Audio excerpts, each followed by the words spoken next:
ઓમ શ્રી ગણેશાય નમઃ. જય શ્રી કૃષ્ણ મિત્રો. આપણે આજે સાંભળીશું ભગવદ્ ગીતાના મહાત્મય ફળ અને શંકર પાર્વતીની વાર્તા. શંકર ભગવાન પાર્વતીજીને બધા જ ફળના મહત્વ, એના દ્રષ્ટાંત, એ ઉપરની વાર્તા સંભળાવે છે. તો એ આપણે આજે આ વિડીયોમાં સાંભળીશું. પહેલા અધ્યાયનું મહાત્મય ફળ. કૈલાસ પર્વતના પાવન શિખર પર શંકર ભગવાન અને માતા પાર્વતીજી બેઠા હતા, વાતો કરતા હતા. એ વખતે પાર્વતીજીએ શંકર ભગવાનને પૂછ્યું, હે પ્રભુ, મેં સાંભળ્યું છે કે વૈકુંઠ લોક પ્રાપ્ત કરવા માટે ભગવદ્ ગીતાનો પાઠ કરવો કે સાંભળવો એ બધા ઉપાયોમાં સર્વશ્રેષ્ઠ ઉપાય છે. તો આપ મને કૃપા કરી ગીતાજીના મહાત્મય વિશે કહો. આ સાંભળી વિષ્ણુ ભગવાનનું સ્મરણ કરી શંકર ભગવાને કહ્યું, હે દેવી પાર્વતી, એ ગીતાના લીધે જ હું ત્રણેય લોકમાં પૂંજાઉં છું. ગીતાના જ્ઞાનમાં નિત્ય નિમગ્ન રહેવાના કારણે જ સંસારની માયા મને સ્પર્શી શકતી નથી કે સતાવી શકતી નથી. હે દેવી, તમે મને જે પ્રશ્ન પૂછ્યો છે એવો જ પ્રશ્ન શેષ શૈયા પર સૂતેલા વિષ્ણુ ભગવાનને લક્ષ્મીજીએ પૂછ્યો હતો. હે પ્રભુ, તામસી જીવો નિંદ્રા અને આળસને આધીન થાય તે સ્વાભાવિક છે, પરંતુ આપ તો ત્રણેય ગુણોથી પર છો. શ્રી નારાયણ પ્રભુ છો, તમે આંખો મીચીને પડ્યા છો, એનું મને ઘણું વિસ્મય થાય છે. ત્યારે વિષ્ણુ ભગવાન બોલ્યા, હે લક્ષ્મી, મને નિંદ્રા કે આળસ વ્યાપતી નથી. એક શબ્દરૂપી જે ભગવદ્ ગીતા છે એમાં રહેલા જ્ઞાનના અર્થને હું આંખો મીચીને હૃદયમાં ઘૂંટી રહ્યો છું. જેમ 24 અવતાર મારા આકાર રૂપ છે, તેમ આ ગીતા મારો શબ્દરૂપ અવતાર છે. એ અવતારમાં મેં શ્રી કૃષ્ણ બની સમગ્ર જગતના કલ્યાણ માટે વેદ શાસ્ત્ર અને પુરાણોના સારથી પૂર્ણ એ ગીતા શાસ્ત્રને મેં કુરુક્ષેત્રમાં મેદાનમાં અર્જુનને કહી સંભળાવ્યું હતું. ત્યારબાદ પ્રાચીન મહામુનિ શ્રી વેદવ્યાસે મહાભારત ગ્રંથની રચના કરી. એ વખતે સારને 18 અધ્યાયમાં વહેંચી તેમાં સમાવેશ કર્યો છે. એ ગીતામાં મારા અંગ આ પ્રમાણે છે. શરૂઆતના 5 અધ્યાય મારા મુખ છે, તે પછીના 5 અધ્યાય મારી ભુજા છે, અને તે પછીના 5 અધ્યાય મારું હૃદય અને મન છે. 16મો અધ્યાય મારું ઉદર છે, 17મો અધ્યાય મારી જાંઘ છે, અને 18મો અધ્યાય મારા ચરણ છે. ગીતાના શ્લોક મારી નાડીઓ છે, અને ગીતાના જે અક્ષરો છે એ મારો રોમ છે. શ્રીમદ ભગવદ્ ગીતાનો એક અધ્યાય, અર્ધો અધ્યાય, એક શ્લોકના એક પદનો નિત્ય પાઠ કરનાર પ્રાણી બધા જ પાપોથી મુક્ત થઈ સર્વ માટેનું પરમ પ્રાપ્તિ સ્થાન એવા મારા વૈકુંઠ લોકને પામે છે.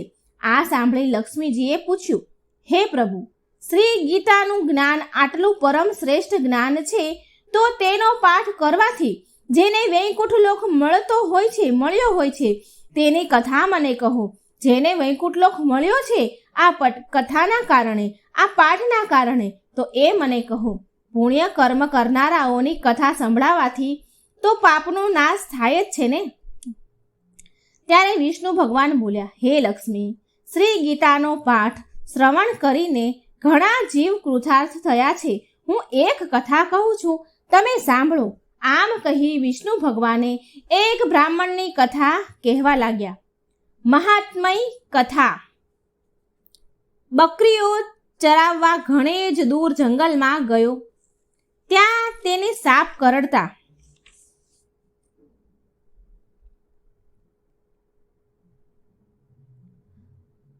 પૂર્વ સુશર્મા નામનો એક અતિ દુરાચાર બ્રાહ્મણ હતો. રાત દિવસ એ દુષ્કર્મમાં ગળાડૂબ રહેતો. એક દિવસ એ બકરીઓના ચરાવવા ઘણે દૂર જંગલમાં ગયો. ત્યાં તેને સાપ કરડતા તેનું મૃત્યુ થયું. તેણે ઘણા પાપ કર્મો કર્યા હોવાથી કેટલાક કાળ સુધી નરક યાતના ભોગવ્યા પછી મનુષ્ય લોકમાં તેને બળદનો જન્મ લેવો પડ્યો. તે એક લંગડા ભિખારીને પાનોરે પડ્યો. લંગડો ભિખારી દરરોજ એ બળદ પર બેસી ભીખ માંગવા જતો. તેને પોતાનું પેટ ભરાય એટલી પણ ભીખ ન મળતી. એ હોવાને કારણે તે બળદને પણ શું ખવડાવે? પોતાનું પેટ પણ ભરી નતો શકતો, તો બળદને શું ખવડાવે? ખાવાનું ન મળવાથી દિવસે ને દિવસે બળદનું શરીર સુકાવા લાગ્યું. એક દિવસ ભૂખના દુઃખને કારણે બળદ ચાલતા ચાલતા બેભાન થઈ રસ્તામાં ઢળી પડ્યો. તેની આંખોના ડોળા પણ બહાર આવી ગયા, પરંતુ તેના પાપનો અંત ન આવ્યો હોવાથી તેના પ્રાણ નીકળતા નહીં. તે જ્યાં પડ્યો હતો ત્યાં લોકોની ભીડ જામી. તેને રીબાતો જોઈ કેટલાક લોકો બોલી ઉઠ્યા, મરી જાય તો બિચારો દુઃખમાંથી છૂટે, પીડામાંથી છૂટે. તો કેટલાક પોતાના ઈષ્ટદેવને યાદ કરી કહેવા લાગ્યા કે હે ભગવાન, હું મારું અમુક પુણ્ય તેને આપું છું. તે પુણ્યના પ્રભાવથી આ રીબાતા બળદના દુઃખ દૂર થાવ. છતાં પણ બળદના પ્રાણ નીકળે નહીં. એટલામાં જ એક વેશ્યા ત્યાં આવી. તેણે પણ કહ્યું, હે ઈશ્વર, મારાથી જો જાણતા કે અજાણતા કંઈ પુણ્ય થઈ ગયું હોય તો તે પુણ્યના પ્રભાવથી આ બળદનું દુઃખ દૂર થાવ. વેશ્યાના મોઢામાંથી આ શબ્દ નીકળ્યો અને નીકળ્યા કે તરત જ રીબાતા બળદનો પ્રાણ નીકળી ગયો. એ મુક્તિ પામ્યો. આમ તેના પાપનો અંત આવ્યો. તેનો પુનઃજન્મ એક બ્રાહ્મણના ઘેર થયો. તેનું નામ સોમશર્મા રાખવામાં આવ્યું. તે મોટો થયો તો તેને પોતાના પૂર્વજન્મ તેને યાદ આવ્યો. આથી તેને એવી જિજ્ઞાસા થઈ કે એ વેશ્યાએ એવું કયું પુણ્ય કર્યું હશે જેના પ્રભાવે મારો રીબાતો જીવ નીકળી ગયો હતો. એક દિવસ તે વેશ્યાને શોધતો તેના ઘેર ગયો. વેશ્યાને પોતાના પૂર્વજન્મની બધી વાત કરી અને તેને પૂછ્યું કે તમે કયું પુણ્ય કર્મ કર્યું હતું. તો વેશ્યા બોલી, હું નીચ કર્મોમાં લિપ્ત છું. કોઈ સારા કર્મ કર્યાનું મને યાદ નથી. મેં તો લોકોની દેખાદેખીથી પ્રેરાઈને પુણ્યનું દાન કર્યાનું કહ્યું હતું. પણ હા, મારો પોપટ રોજ કંઈક બોલે છે. હું તેની મીઠી મધુર વાણી રોજ સાંભળ્યા કરું છું, પરંતુ પોપટ શું બોલે છે તેની મને કંઈ ખબર નથી. માટે તમે પોપટને પૂછો તો કંઈક સાચી માહિતી મળે. સોમશર્મા પોપટ પાસે ગયો અને તેને પૂછવા લાગ્યો અને તે બોલ્યો, હું અહીં આવ્યો હતો એ પહેલાં હું એક મુનિના આશ્રમમાં રહેતો હતો. ત્યાં સૌ કોઈ નિત્ય ગીતાના પહેલા અધ્યાયનો પાઠ કરતા હતા.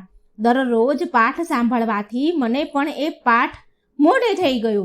એ પાઠ કરવાથી મને ઘણો આનંદ મળે છે. તેથી હું પણ રોજ ગીતાના પહેલા અધ્યાયનો પાઠ કરવા લાગ્યો. એક દિવસ હું પારધીની જાળમાં ફસાઈ પડ્યો. તેણે મને આ વેશ્યાને વેચ્યો. ત્યારથી હું આ પાંજરામાં પૂરાયો છું.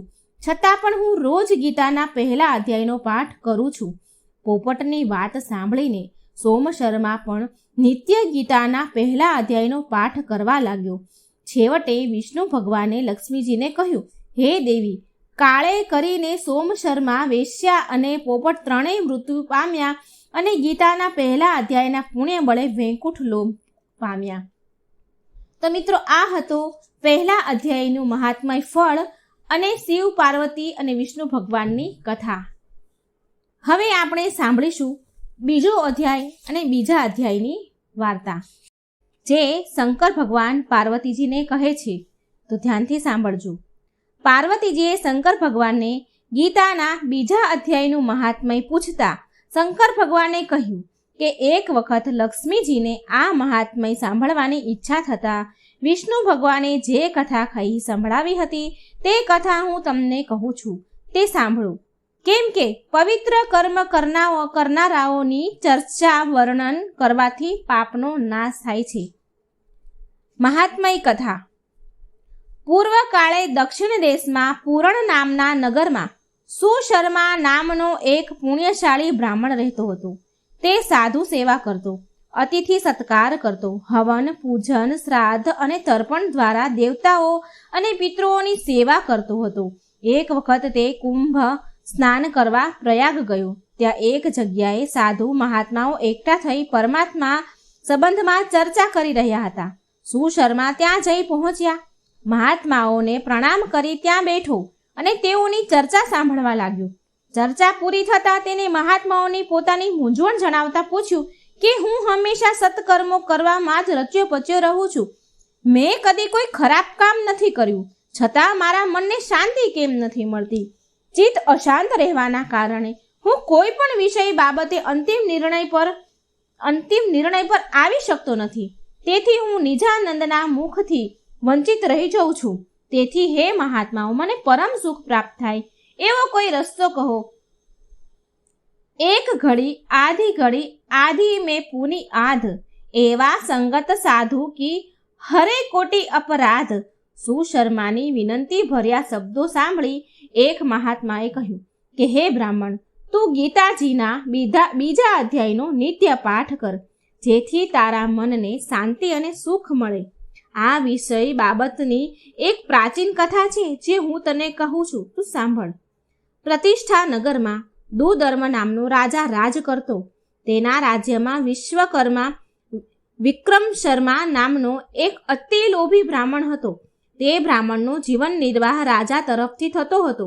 રાજા જ્યારે બીજા બ્રાહ્મણોને અન્નદાન કરવાનું કાર્ય વિક્રમ શર્માને સોંપતા ત્યારે તે બધું જ અનાજ પોતે હજમ કરી જતો.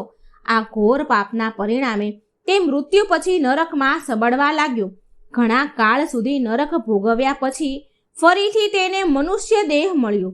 યુવાન થતાં તેના લગ્ન કર્કશા નામની દુષ્ટ સ્ત્રી સાથે થયા. એક દિવસ એ વ્યાભિચારી સ્ત્રીએ એના પ્રેમીના કહેવાથી પોતાના સૂતેલા પતિનું માથું કપાવી નાખ્યું. આમ અકાળે મરણ પામવાથી તેનો આત્મા વનમાં પ્રેત થઈ ભટકવા લાગ્યો. કર્કશા પણ મર્યા પછી બકરી થઈ જન્મી. એક દિવસ પ્રેત થયેલા વિક્રમ શર્માએ જંગલમાં એક મહાત્માની ઝૂંપડી પાસે ઊભેલી એક બકરીને જોઈ. એ બકરીને જોતા જ તેને પોતાનો પૂર્વ જન્મ યાદ આવ્યો. તે બદલો લેવા બકરી થયેલી કર્કશાને મારવા દોડ્યો, પણ બકરી તો જ્યાં ઊભી હતી ત્યાં જ ઊભી રહી. પ્રેત ઝૂંપડી પાસે આવ્યું. તે વખતે ઝૂંપડીમાં એક મહાત્મા ગીતાજીના બીજા અધ્યાયનો પાઠ કરી રહ્યા હતા. તે પાઠના શબ્દો પ્રેતના કાને પડતા તે બકરીને મારવાનું ભૂલી જઈ એક ચિત્તે તે પાઠ સાંભળવા લાગ્યો.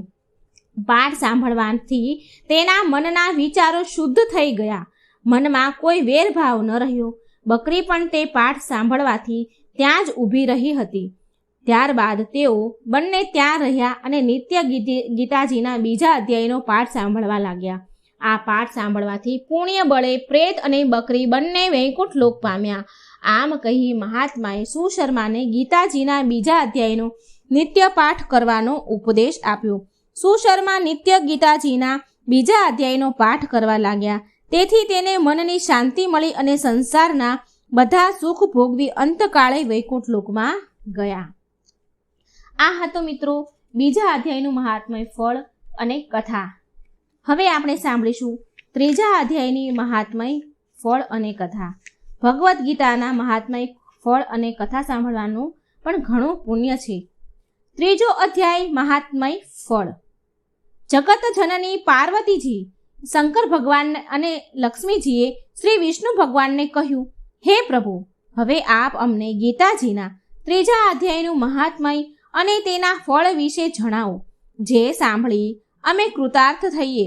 આ સાંભળી શંકર ભગવાને પાર્વતીજીને અને વિષ્ણુ ભગવાને લક્ષ્મીજીને કહ્યું, હે દેવી, હું ત્રીજા અધ્યાયનું મહાત્મય કહું છું, તે તમે શુદ્ધ ચિત્તે સાંભળો, કારણ કે આ અધ્યાયનો પાઠ સાંભળનારનો અર્ધમયોનીમાંથી છુટકારો થાય છે.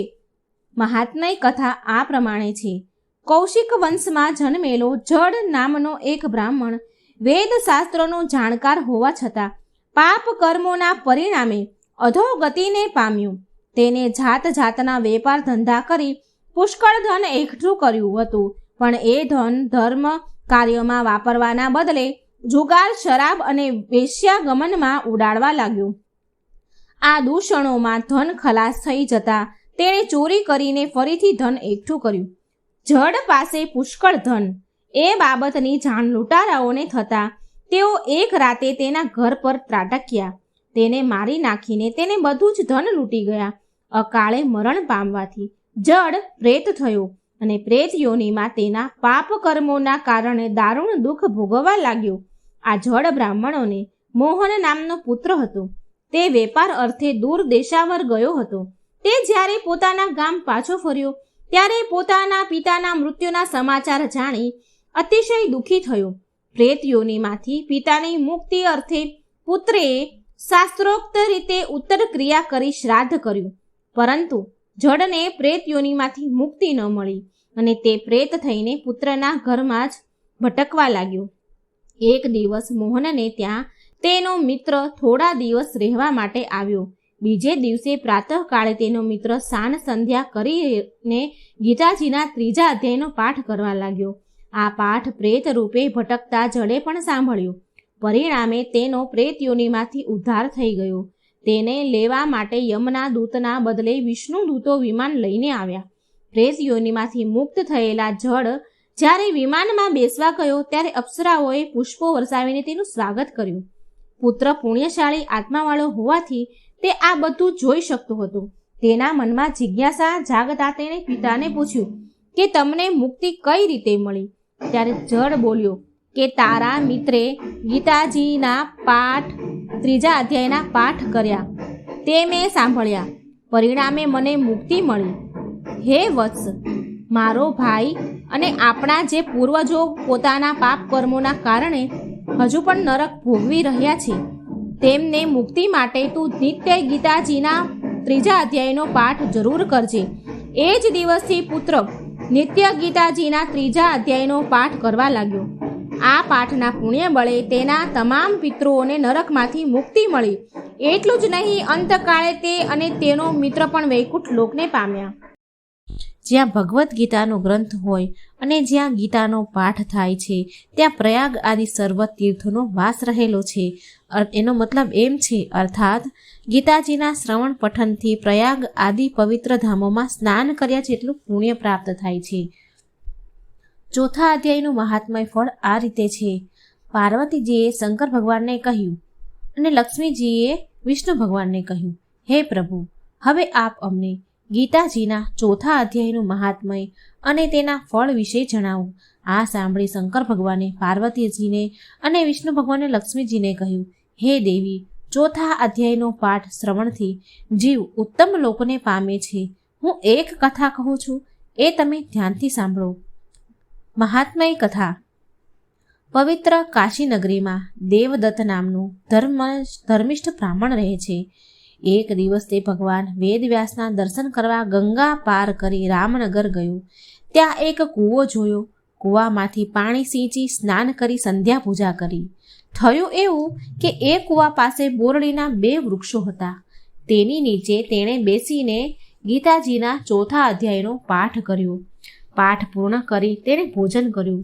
થોડી વાર આરામ કરી તે આગળ વધ્યો. જ્યારે દેવદત્ત ગીતાજીના 4થા અધ્યાયનો પાઠ કરી રહ્યો હતો ત્યારે બંને બોરડીઓ ધ્યાનપૂર્વક એ પાઠ સાંભળી રહી હતી.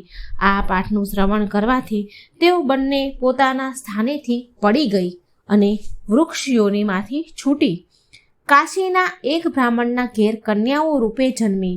બંને રૂપાળી ગુણવાન અને ધર્મિષ્ઠ હતી. વર્ષો પછી એ 2 કન્યાઓએ દેવદત્તને જોયો. તેને જોતા જ તેને પોતાના પૂર્વજન્મનો યાદ આવી. એ બંને કન્યાઓ દેવદત્તને પ્રણામ કરી કહેવા લાગી, હે મહારાજ, તમે જ અમારા ઉદ્ધારક છો. એક સમયે રામનગરમાં કુવા પાસેના 2 બોરડીના વૃક્ષ નીચે બેસીને તમે ગીતાના 4થા અધ્યાયનો પાઠ કર્યો હતો. એ પાઠ અમે ધ્યાનપૂર્વક સાંભળ્યો હતો અને આ પુણ્યના બળે અમે ઋષિના શાપમાંથી મુક્ત થયા અને વૃક્ષયોનીમાંથી છૂટી આ મનુષ્ય અવતાર પ્રાપ્ત થયો. હવે અમારા તે પહેલા પૂર્વજન્મનો વૃત્તાંત પણ સાંભળો. અગાઉના જન્મે અમે બંને સ્વર્ગની અપ્સરાઓ હતી. સ્વર્ગમાં નૃત્ય ગાન કરી નિત્ય ઇન્દ્રની પ્રશંસા પ્રાપ્ત કરતી. અમને રૂપનું ઘણું જ અભિમાન હતું.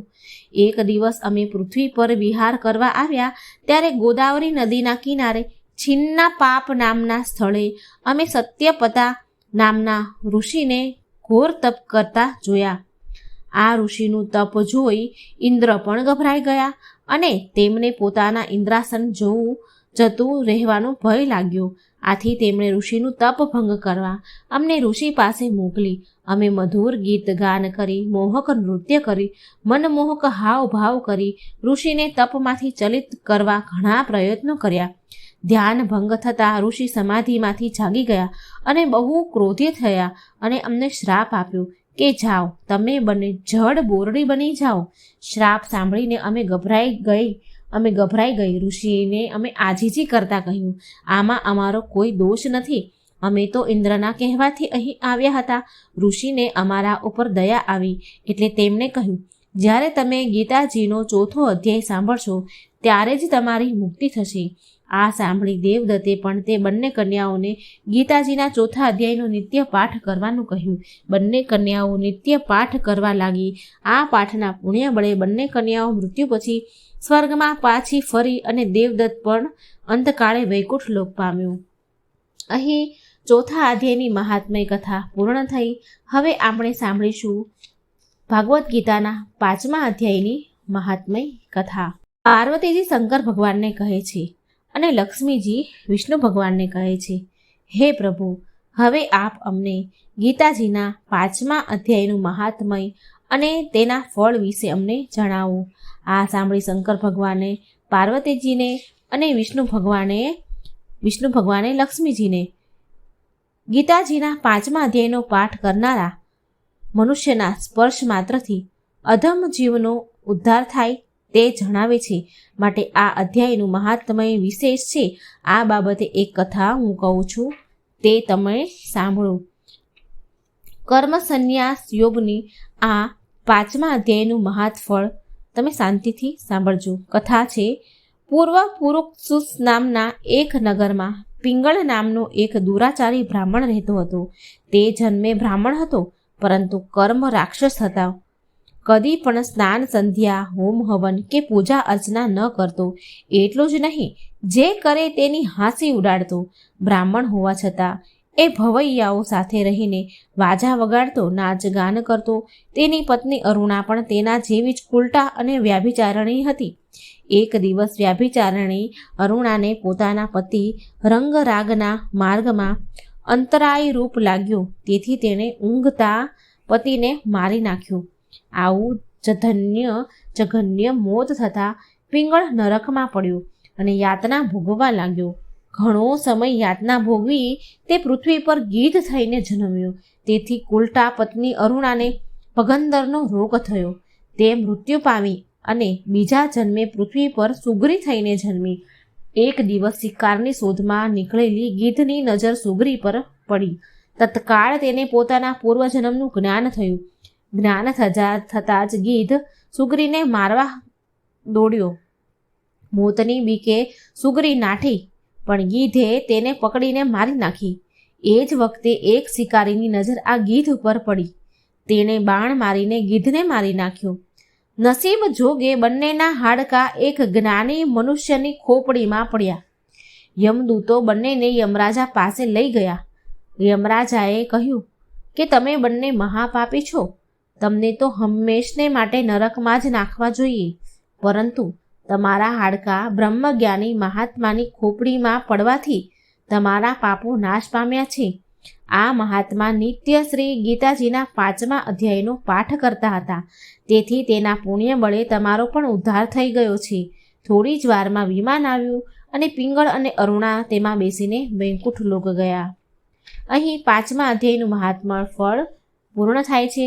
હવે આપણે સાંભળીશું 6ઠા અધ્યાયનું મહાત્મય ફળ કથા, જે શંકર ભગવાન પાર્વતીજીને કહે છે અને વિષ્ણુ ભગવાન લક્ષ્મીજીને કહે છે. આત્મ સંયમ યોગની મહાત્મય કથા ધ્યાનથી સાંભળજો. પાર્વતીજીએ શંકર ભગવાન અને વિષ્ણુ ભગવાનને કહ્યું. વિષ્ણુ ભગવાને લક્ષ્મીજીને કહે છે કે હે પ્રભુ, હવે આપ અમને ગીતાજીના 6ઠા અધ્યાયનું મહાત્મય અને ફળ જણાવો. આ સાંભળી શંકર ભગવાન પાર્વતીજી અને વિષ્ણુ ભગવાન લક્ષ્મીજીને કહે છે કે હે દેવી, આ અધ્યાયનો પાઠ કરનાર ત્રણેય લોકમાં આદરણીય સ્થાન પ્રાપ્ત કરે છે. આ અંગેની હું એક કથા કહું છું, તે તમે સાંભળો. ગોદાવરી નદીના પાવન કિનારે પ્રતિષ્ઠન નામનું એક સુંદર નગર હતું. આ નગરમાં રાજાનું નામ જ્ઞાનશ્રુતિ હતું. તે ઘણો જ ધર્મિષ્ઠ હતો. જેટલો જ્ઞાની હતો એટલો દાની પણ હતો. હોમ હવન યજ્ઞ યાગ વ્રત તપ કરતો. સાધુ સંતોની સેવા અને પ્રજાના કલ્યાણમાં જ મગ્ન રહેતો. તીર્થયાત્રા, અતિથિ સત્કાર અને બ્રહ્મભોજન જેવા પવિત્ર કાર્યો કરવામાં તે ઘણો આનંદ પ્રાપ્ત કરતો હતો. એક દિવસ પ્રાતઃકાળે રાજા સૂર્યદેવને અંજલિ આપી રહ્યા હતા. ત્યારે માન સરોવરના હંસોનું એક ટોળું આકાશ માર્ગ પરથી પસાર થઈ રહ્યું હતું. તેમના માથેથી 2 હંસ રાજાના મહેલના કાંગરે આરામ કરવા ઉતર્યા અને વાતો કરવા લાગ્યા. પશુ પક્ષીની ભાષા જાણનાર રાજાએ પણ આ વાત સાંભળી. એક હંસ બીજા હંસને કહી રહ્યો હતો કે આ રાજા ઘણો જ ધર્મિષ્ઠ છે અને દાની પણ છે. લોક કલ્યાણના ઘણા કાર્યો તેણે કર્યા છે. પરિણામે તે ઘણો જ લોકપ્રિય અને આદરપાત્ર બન્યો છે. આ સાંભળી બીજો હંસ બોલ્યો કે આના કરતાં તો વધુ આદરપાત્ર અને બ્રહ્મજ્ઞાની તો રૈકઈ નામનો મહાત્મય છે. પશુ પક્ષીઓની ભાષા સમજતા રાજાએ હંસોની આ વાત સાંભળી તો તેને વિચાર આવ્યો કે આવા બ્રહ્મજ્ઞાની મહાત્માના દર્શન તો અવશ્ય કરવા જ જોઈએ. હંસો તો વાતો કરીને ઉડી ગયા, પણ રાજા જ્ઞાનશ્રુતિ વિચાર કરવા લાગ્યા કે હંસોએ રૈકય નામનો જે મહાત્માની વાત કરી રહ્યા હતા તે ક્યાં રહેતો હશે, તેમને શોધવા ક્યાં? તે છતાં રાજા જ્ઞાનશ્રુતિની મહાત્માના દર્શન કરવાની જિજ્ઞાસા એટલી બધી તીવ્ર બની ગઈ કે તે રાજપાટ છોડીને તીર્થટન કરવા લાગ્યા. તીર્થયાત્રા કરવા નીકળી પડ્યા. કાશી, પ્રયાગ, પ્રભુતિ વગેરે નગર ફરતા ફરતા દેશમાં રૈક્ય નામના મહાત્મા વિશે પૂછપરછ કરતા રાજા કાશ્મીર પ્રદેશના માણિકેશ્વર નામના મહાદેવજીના મંદિરે પહોંચ્યા. ત્યાં રાતવાસો કર્યો.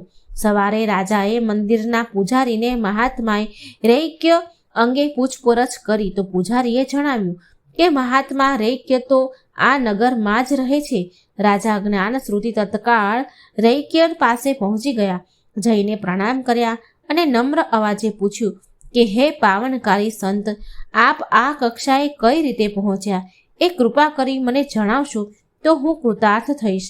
ત્યારે મહાત્માજી રૈક્ય બોલ્યા કે હે રાજન, હું નિત્ય ગીતાજીના 6થા અધ્યાયનો પાઠ કરું છું.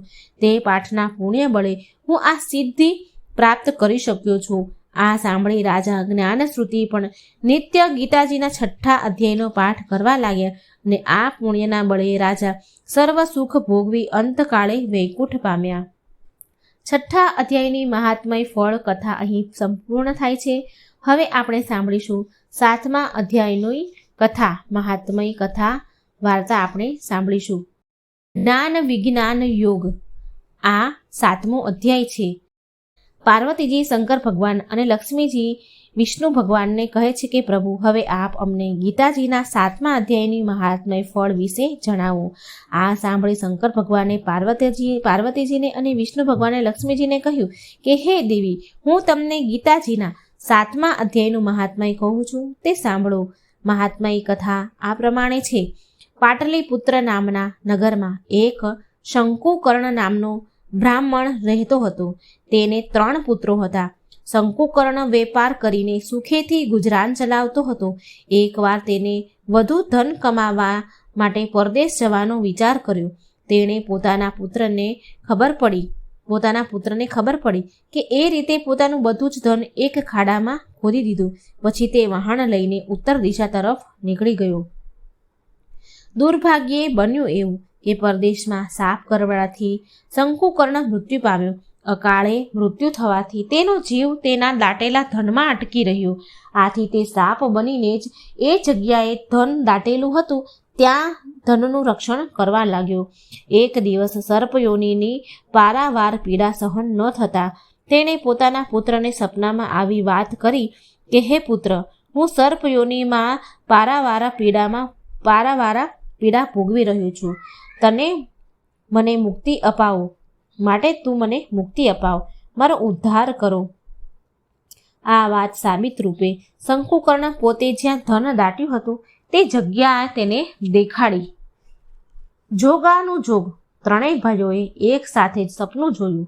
હવે બન્યું એવું કે વચલા પુત્રના મનમાં બધું જ ધન એકલા જ હડપી લેવું હોય એવી એની ઈચ્છા જાગી. તેણે સવાર પડવાની રાહ પણ ન જોઈ. એ તો રાતોરાત પોતાની પત્નીને સાથે લઈને સપનામાં તેના પિતાએ જે જગ્યા દેખાડી હતી ત્યાં પહોંચી ગયો. પતિ પત્ની બંને તે જગ્યાની જમીન ખોદવા લાગ્યા. એ જ વખતે એક સાપ ઉફાળા મારતો મારતો ત્યાં આવ્યો. પુત્ર તો ડરીને પાછળ હટી ગયો. ત્યારે સાપ બોલ્યો, હે વત્સ, ડર નહીં, હું તારો પિતા છું. તું આ શું કરી રહ્યો છે? ત્યારે તે પુત્ર બોલ્યો કે તમે સ્વપ્નમાં આવીને જે કહ્યું હતું તે પ્રમાણે હું તમને મુક્તિ અપાવવા માટે આવ્યો છું અને જમીનમાં જે ધન દાટ્યું છે તે બહાર કાઢી લઈશ, એટલે તમારો ઉદ્ધાર થઈ જશે. પુત્રના આ શબ્દો સાંભળી સર્પયોનીમાં પીડાતો પિતા બોલ્યો કે આમ તું દાટેલું ધન બહાર કાઢી લઈશ, તેથી મને મુક્તિ મળવાની નથી. તમે ત્રણેય ભાઈઓ સાથે મળીને શ્રાદ્ધના દિવસે શ્રી ગીતાજીનું પૂજન કરી 7મા અધ્યાયનો પાઠ કરો, પછી બ્રહ્મ ભોજન કરાવી યથાશક્તિ દક્ષિણા આપો, તો જ મારી મુક્તિ થશે. તે પછી જ તમે ત્રણેય ભાઈઓ દાટેલું ધન મેળવી શકશો, નહીંતર આ ધન ભ્રમર બનીને ઉડી જશે. વચલા પુત્રને લાગ્યું કે પિતાની સદગતિ થયા વગર ધન મળવાનું નથી, એટલે તે પત્નીને લઈને પાછો ફર્યો. ઘેર જઈને પોતાના બંને ભાઈઓએ વિગતે વાત કરી. ત્રણેય ભાઈઓએ શ્રાદ્ધના દિવસે 5 વિદ્વાન બ્રાહ્મણોને બોલાવ્યા, શ્રી ગીતાજીનું પૂજન કર્યું અને બ્રાહ્મણો પાસે જ ગીતાજીના 7મા અધ્યાયનો પાઠ કરાવ્યો. પછી બ્રહ્મ ભોજન કરાવી યથાશક્તિ દક્ષિણા આપી બ્રાહ્મણોને વિદાય કર્યા. આ કાર્યના પુણ્ય બળે શંકુકર્ણ સર્પયોનીમાંથી મુક્ત થયો અને સ્વર્ગલોકમાં ગયો. ત્યારબાદ ત્રણેય ભાઈઓએ જમીન ખોદી દાટેલું ધન બહાર કાઢ્યું અને સરખા ભાગે વહેંચી દીધું. શ્રી ગીતા પાઠનો આવો ઉત્તમ મહિમા જાણી ત્રણેય ભાઈઓ નિત્ય ગીતાજીના 7મા અધ્યાયનો પાઠ કરવા લાગ્યા અને પૃથ્વીલોકના સર્વ સુખ ભોગવી અંતકાળે વૈકુંઠ ગયા. ગીતાજીનો 7મા અધ્યાયની મહાત્મય કથા પૂર્ણ થઈ. હવે આપણે સાંભળીશું અક્ષર બ્રહ્મ યોગ 8મો અધ્યાયની મહાત્મય કથા ફળ. માં પાર્વતીજીને કહ્યું અને શ્રી વિષ્ણુ ભગવાને લક્ષ્મીજીને કહ્યું કે હવે તમે ગીતાજીના અતિશય પાવનકારી અને પરમ પદની પ્રાપ્તિ કરાવનારા ગીતાજીના 8મા અધ્યાયનું મહાત્મય ફળ વિશે તમે સાંભળો. તે સાંભળી તમને ઘણી પ્રશંસા થશે. દક્ષિણ પ્રદેશમાં આમદરપુર નામના નગરમાં ભાવ શર્મા નામનો એક બ્રાહ્મણ રહેતો હતો. તે માત્ર જન્મે જ બ્રાહ્મણ હતો, પરંતુ કર્મ તો કસાઈને પણ શરમાવી દે એવા હતા. તે રાત દિવસ અનીતિ અને પાપ કર્મ કરવામાં જ ડૂબેલો રહેતો અને બ્રહ્મ કર્મ નિંદા જ કર્યા કરતો. એક દિવસની વાત છે. ભાવ શર્માએ પુષ્કળ તાળી પી લીધી. અત્યંત નશો ચઢી જવાથી તે લથડિયા ખાતો પોતાના ઘર તરફ જઈ રહ્યો હતો. ત્યારે શરીરનું સમતોલન ન જાળવી શકતા તે જમીન પર પટકાયો. દુર્ભાગ્યે તેનું માથું એક પથ્થર સાથે જોરથી અથડાતા તેનું મૃત્યુ થયું. પાપ કર્મોના કારણે ભાવ શર્મા વૃક્ષ યોનિને પ્રાપ્ત થયું. તે જ સ્થાને તાડનું વૃક્ષ બનીને નિવાસ નાખતો, પીડા ભોગવતો, પોતાના પાપ કર્મોને યાદ કરી આંસુ વહાવા લાગ્યો. દાઝેલા પરડામની જેમ તે તાડના વૃક્ષ પર એક બ્રહ્મ રાક્ષસ પોતાની પત્ની સાથે રહેવા આવ્યો. તે બ્રહ્મ રાક્ષસની પૂર્વજન્મની કથા આ મુજબ છે. તે બ્રહ્મ રાક્ષસ કુશીબલ નામનો બ્રાહ્મણ હતો. તે વેદાંગના તત્વોને જાણનારી, સર્વશાસ્ત્રોના જ્ઞાતા અને સદાચારી હતો. તેની પત્ની કુમતી તેના નામ પ્રમાણે જ ખરાબ સ્વભાવ અને વિચારવાળી હતી. કુશીબલ ઘણો જ વિદ્વાન હતો, આથી તે પુષ્કળ દાન મળતું હતું, પરંતુ સ્વભાવે ઘણો જ લોભી હોવાના કારણે તે ધન ભેગું જ કર્યા કરતો, કદાપી કોઈને કોઈ પાયનું પણ દાન ન કરે. કાળવશ તે બ્રાહ્મણ અને તેની પત્ની મૃત્યુ પામ્યા અને બ્રહ્મ રાક્ષસ બની પૃથ્વી પર ભૂખ્યા તરસ્યા ભટકવા લાગ્યા. ભટકતા તેઓ તે તાડના વૃક્ષ પાસે આવ્યા. ત્યાં તેની શીતળ છાયામાં રહેવા લાગ્યા. એક રાતે બ્રહ્મ રાક્ષસની પત્નીએ પોતાના પતિને પૂછ્યું કે હે નાથ, આપણા આ ભયંકર દુઃખો ક્યારે દૂર થશે? આપણે આ બ્રહ્મ રાક્ષસની યોનિમાંથી ક્યારે છૂટશું?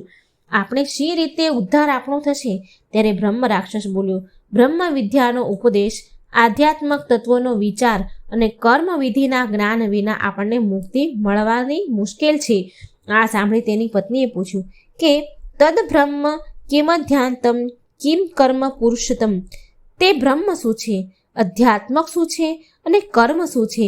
તેની પત્ની આટલું બોલી કે તરત જ એક આશ્ચર્યજનક ઘટના બની. તે સાંભળો. ઉપરોક્ત કથન ભગવદ્ ગીતાનો 8મા અધ્યાયનો અડધો શ્લોક હતો કે જે તેમના મુખેથી અનાયાસે નીકળી ગયો હતો.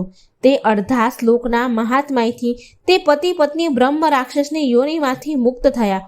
તરત જ વિષ્ણુ દૂતો દિવ્ય વિમાન લઈને આવ્યા અને તે પતિ પત્નીને તેમાં બેસાડી વૈકુંઠ લોક લઈ ગયા. ઉપરોક્ત ગીતાજીના 8મા અધ્યાયના અડધા શ્લોકનું શ્રવણ તાળનું વૃક્ષ બનીને પીડા ભોગવતા ભાવ શર્માએ પણ કર્યું હતું. આથી કરીને તે પણ વૃક્ષ યોનિમાંથી મુક્ત થયો. તાળનું વૃક્ષ સુકાઈને પડી ગયું. બીજા જન્મે આ ભાવ શર્માનો જન્મ એક પવિત્ર ધર્મનિષ્ઠ બ્રાહ્મણના ઘેર થયો. મોટો થયો. પ્રારબ્ધ બળે ગીતાજીના પાઠમાં 8મા અધ્યાયનો પાઠ કરવા લાગ્યો અને આ પાઠના પુણ્ય વડે તે સંસારના તમામ સુખ ભોગવી મૃત્યુ પામતા વૈકુંઠ લોક પામ્યો. આ હતો ગીતાજીના 8મા અધ્યાયનું મહાત્મય ફળ કથા. ગીતાજીના 9મા અધ્યાયનું મહાત્મય ફળ કથા. રાજવિદ્યા રાજગૃહ યોગ. ભગવદ્ ગીતાના 18 અધ્યાય છે અને 18 અધ્યાય પાછળની કથાઓ પણ છે કે કોણે કોણે આ અધ્યાય વાંચ્યો છે અને એને શું ફળ મળ્યા છે, કેવી પાપ યોનિમાંથી, કેવી વૃક્ષ યોની, પશુ યોનિમાંથી એને મુક્તિ મળી છે. જીવ ભટકતો હોય તો એને આ અધ્યાય સાંભળવાથી એને મુક્તિ મળી છે, વૈકુંઠ ધામ મળ્યું છે. તો એ કથાઓ હું તમને આજે કહેવા જઈ રહી છું. તો આપણે સાંભળીશું 9મા અધ્યાયનું મહાત્મય ફળ કથા. શંકર ભગવાને પાર્વતીજીને અને વિષ્ણુ ભગવાને લક્ષ્મીજીને કહ્યું, હે દેવી, હવે તમે ગીતાજીના 9મા અધ્યાયની મહાત્મય ફળ વિશે સાંભળો. પૂર્વકાળ નર્મદા નદીના ઉત્તર તટે વસેલી મહિષ્મતી નદી નામની નગરીમાં માધવ નામનો વિદ્વાન અને ધનવાન બ્રાહ્મણ રહેતો હતો. એક વખત માધવને વિચાર આવ્યો કે ધર્મ ધ્યાન તો ઘણા કર્યા, હવે મારે સોમ યજ્ઞ કરવો છે અને તેને યજ્ઞની તૈયારી શરૂ કરી દીધી અને બલિદાન માટે એક બકરો લઈ આવ્યો. માધવે રાત્રિના સમયે બકરાને તે રડતો જોયો તો તેણે પૂછ્યું કે તું શા માટે રડી રહ્યો છે? ત્યારે બકરાને વાચા ફૂટી અને બોલ્યો. તે માધવને કહેવા લાગ્યો કે સ્વર્ગની સુખની પ્રાપ્તિ માટે તમે મારું બલિદાન આપવા માંગો છો, પણ એ તો ક્ષણભંગુર છે. તેના કરતાં તો સર્વશ્રેષ્ઠ મોક્ષ સુખની પ્રાપ્તિ માટે પ્રયત્ન કરો. માધવે પૂછ્યું કે મોક્ષની પ્રાપ્તિ કઈ રીતે થાય? ત્યારે બકરો બોલ્યો કે હું મારા પૂર્વજન્મમાં ગત જન્મની વાત કરું છું. તે તમે ધ્યાનથી સાંભળજો. કેટલાક જન્મો પહેલા હું એક બ્રાહ્મણ હતો અને સ્વધર્મનું પાલન કરતો. એક વખત મારો એકનો એક પુત્ર અત્યંત માંદો પડ્યો. તેની સાજો કરવા મેં માતાજીના મંદિરે એક બકરાની બલિ ચઢાવી. મારો પુત્ર તો સાજો થઈ ગયો, પણ ઘોર પાપ કૃત્યના પરિણામે અનેક યોનિમાં હું ભટકીને આજે પણ આ પશુની યોનિમાં અસહ્ય પીડા ભોગવી રહ્યો છું. અને તમે પણ એ જ પાપ કૃત્ય કરવાને તૈયાર થયા છો. ક્ષણિક સુખ માટે કોઈનો વધ કરી અંતે ચીરકાળ સુધી દુઃખ ભોગવ્યા કરવું એ તો બુદ્ધિમાન વ્યક્તિનું કામ નથી. આ બકરાના જન્મ પહેલા હું વાંદરો હતો. એક દિવસ ગ્રહણના સમયે નર્મદા નદીના કિનારે એક રાજા એક બ્રાહ્મણને દાન આપી રહ્યો હતો. તે બ્રાહ્મણને દાનનો સ્વીકાર કરતો જોઈ બીજા બ્રાહ્મણો તેને સમજાવવા લાગ્યા કે ગ્રહણના દિવસે દાન લેવું મહાપાપ કહેવાય. આવું દાન લેનારો નીચ યોનિને પ્રાપ્ત કરે છે.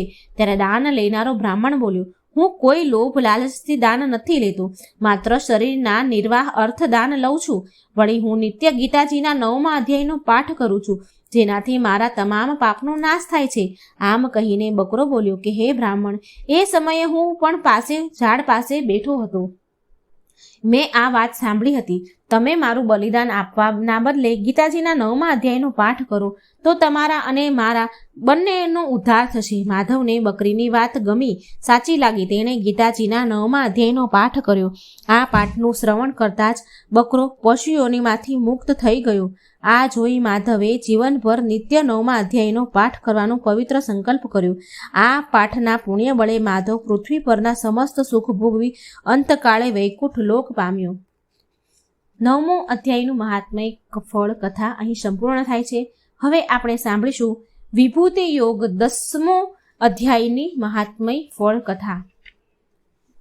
આ મહાત્મય કથા પૂરી ધ્યાનથી સાંભળજો.